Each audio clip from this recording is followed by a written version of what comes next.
Hey, I'm Alan Lilienthal, and you're listening to Port of Entry, where we tell cross border stories that connect us. This is another one of our Border Voices bonus episodes. These are going to be shorter stories where we spotlight people that identify as fronterizx, transborder, binational, or simply have had some kind of special relationship with the U.S. Mexico border. We'll be back with a full new season about cross border love stories very soon. All right, so meet Ebony. I like talking to her because, like me, she is a true optimist. A lot of things in this world are really messed up, but like in my core, I know like I'm an idealist and I have faith in people. Ebony Bailey's unrelenting faith in people is part of what drives her to do what she does. She's a filmmaker who makes these really beautiful documentaries about how different cultures mix and the beauty that comes from that.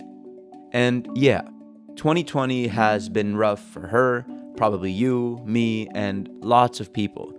But Ebony says she can't help but see some of the good in the bad.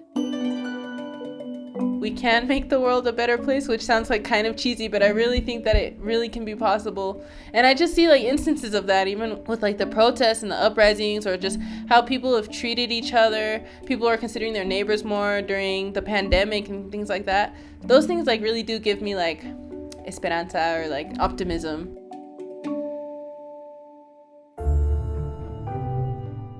Right now, Ebony lives in Mexico City.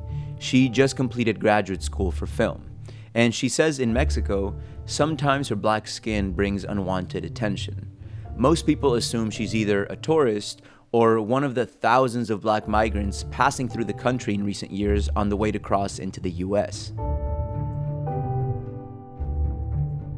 I have had some aggressive experiences too, especially with migration. A specific experience I had was in Tijuana when I was traveling from Mexico City in the airport to Tijuana. Every time I take this national flight, there is always someone there who stops me and asks me for my passport. And it always happens. They never ask anybody else for their passport. They always stop me. And usually it's just like, oh, can I see your passport? Okay, yeah, bye. And I always know why they stop me. But I think it was the last time that I went to Tijuana, I remember like getting past the point where they usually stop me and thinking like, wow, they didn't stop me this time. And I was like almost out the door, and then he like whistled at me and called me back. And I was like, no, I didn't make it through this time. I thought I was. But he called me back, and then he said, are you coming from Haiti? And I said, no, I came from Mexico City. And he's like, where are you from? Where are you from? It's actually a question Ebony gets a lot. Sometimes the question bothers me, but it's also like I kind of get it. But for a lot of Afro-Mexicans, it's a question that really bothers them because they're born and raised here. And so to be constantly like pegged as a foreigner is like something that just gets really annoying because it's a constant. If it happens like once in a while, it's okay. But when it's a constant, it's like, otra vez. Ebony isn't Afro-Mexicana. She didn't grow up in Mexico, and she's not sure if it's her forever home yet. Sometimes people will call me Afro-Mexican, and I don't mind if they call me that, but also, like, it's not my context. My context is different, and I don't want to take up space, or I don't want to take up, like, a narrative that I grew up in that context. Instead, Ebony's context is the U.S. She grew up here. Her mom is Mexican, and her dad is black, so she identifies like this. We're black and we're Mexican, so we're Blaxican. Ebony grew up mostly in a predominantly Mexican town in Central California, and she says kids in her school made it hard for her to feel like she ever fully fit in. They made me feel very different. They would like make fun of me in Spanish, thinking that I wouldn't understand what they were saying. But she did understand. She speaks perfect Spanish and feels just as Mexican as she does African American. The other kids just weren't able to see her Latina side. And now that Ebony is living in Mexico City, she's again coming across that same kind of othering she felt growing up in rural California. I'm so used to like being different. So like in Mexico, I'm also more visible because there aren't, well, as they say, no hay negros en Mexico. They say that. It's not true, but they say that. But there aren't as many black people in Mexico either. And on one hand, it is like jarring when people try to ask me to touch my hair or anything like that. But on the other hand, it's like I'm so used to it because I've always been used to being like different and being like the only Black person here. Okay, it's time for a quick break. When we come back, how Ebony uses her own life experiences to guide her filmmaking. Now on The Finest. In San Diego and beyond, Our Lady of Guadalupe has morphed in meaning and form over the past 500 years. She can be a source of comfort. She can be a source of pain. Her power comes because she has all of these different facets to her. Listen now wherever you get your podcasts.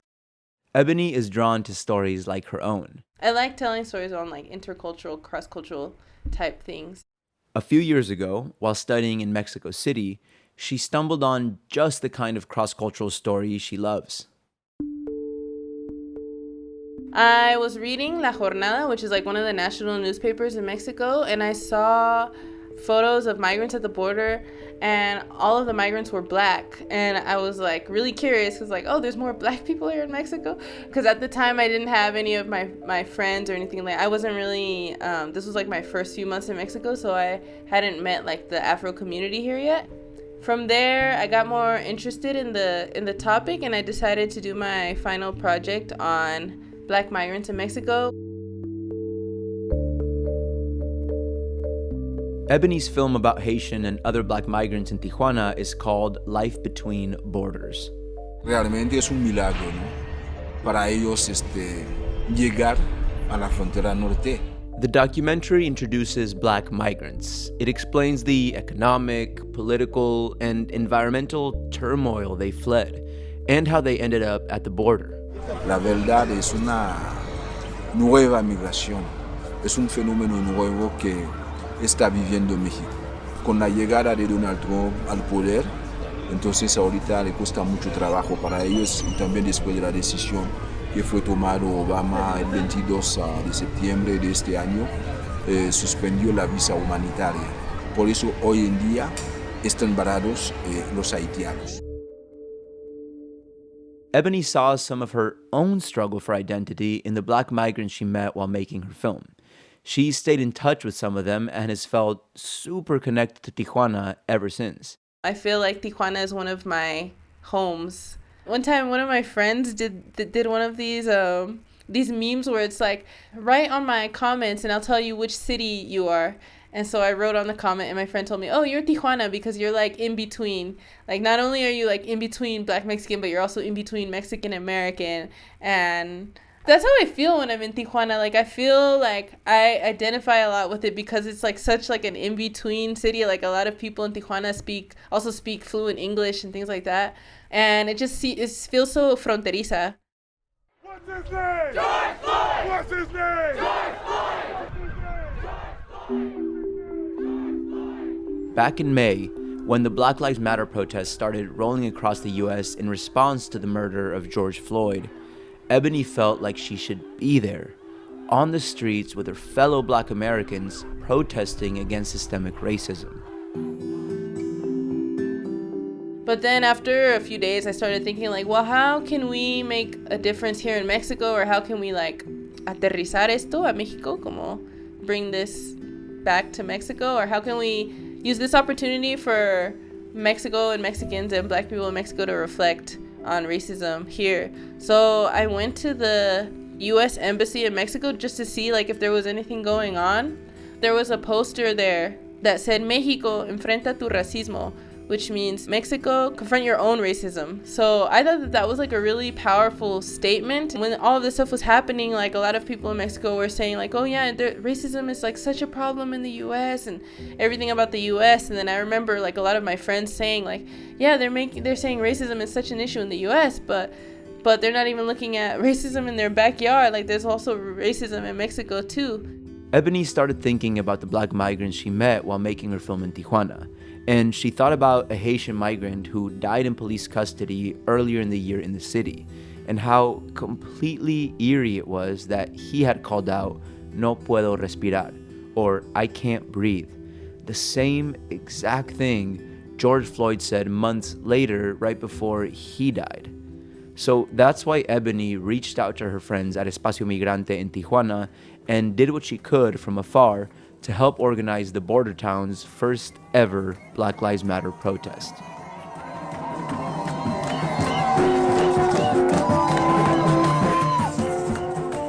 There's this like narrative of, there's no racism in Mexico because we're all mixed. And I think that like there's a lot of denial of racism here, and denial of racism is racism. So I guess that's like a disadvantage in the sense in comparison to the U.S. because I feel like there isn't as much denial. I think everybody in the world knows that there's racism in the U.S.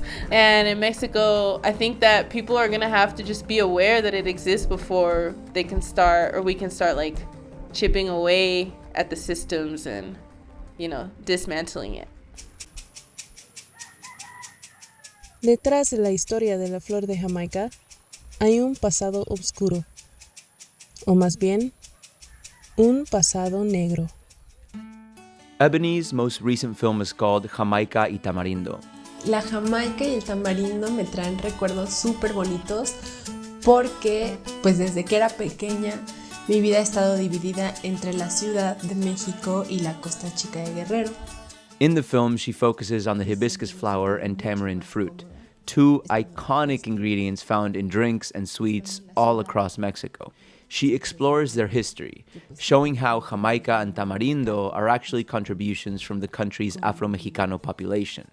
Esta ciudad fue tomada, fue destruida, fue modificado el paisaje y todo eso se hizo con mano de obra. Esta mano de obra se trajo de África. Ebony's inner optimist hopes her films are making an impact, helping identify and give a voice to Black people who live in Mexico.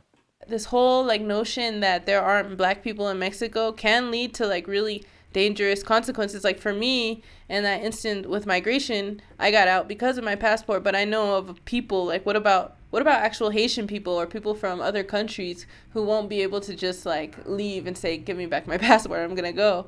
A lot of Afro-Mexicans who fly on a plane and authorities don't believe that they're Mexican. They don't believe that they have a Mexican passport. They think it's a fraud.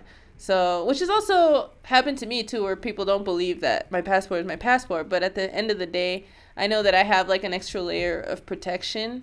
Yeah, it just makes me want to like get these stories out more.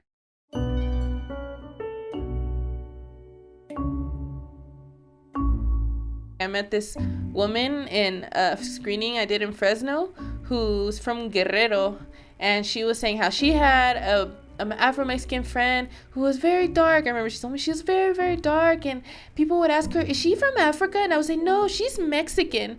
But I didn't know about Afro-Mexicans. I didn't know about Afro-Mexicans until seeing your film, and now I know about Afro-Mexicans, and if people ask me about my friend, I'm gonna say she's Afro-Mexican. And I thought that was just really cool. That like she knew now, and that she knew how to treat her friend and like how her friend would want to be identified, and I thought that was really cool too.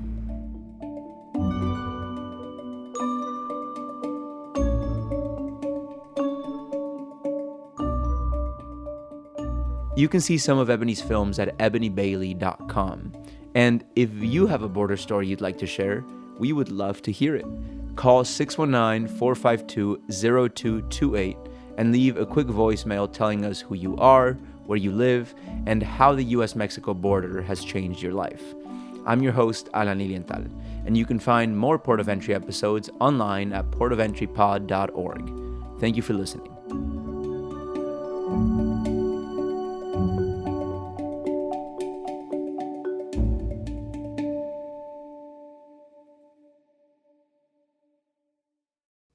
Now on The Finest, we examine an icon. Our Lady of Guadalupe has been a powerful symbol for 500 years, and artists have reimagined her as a source of resilience and pride.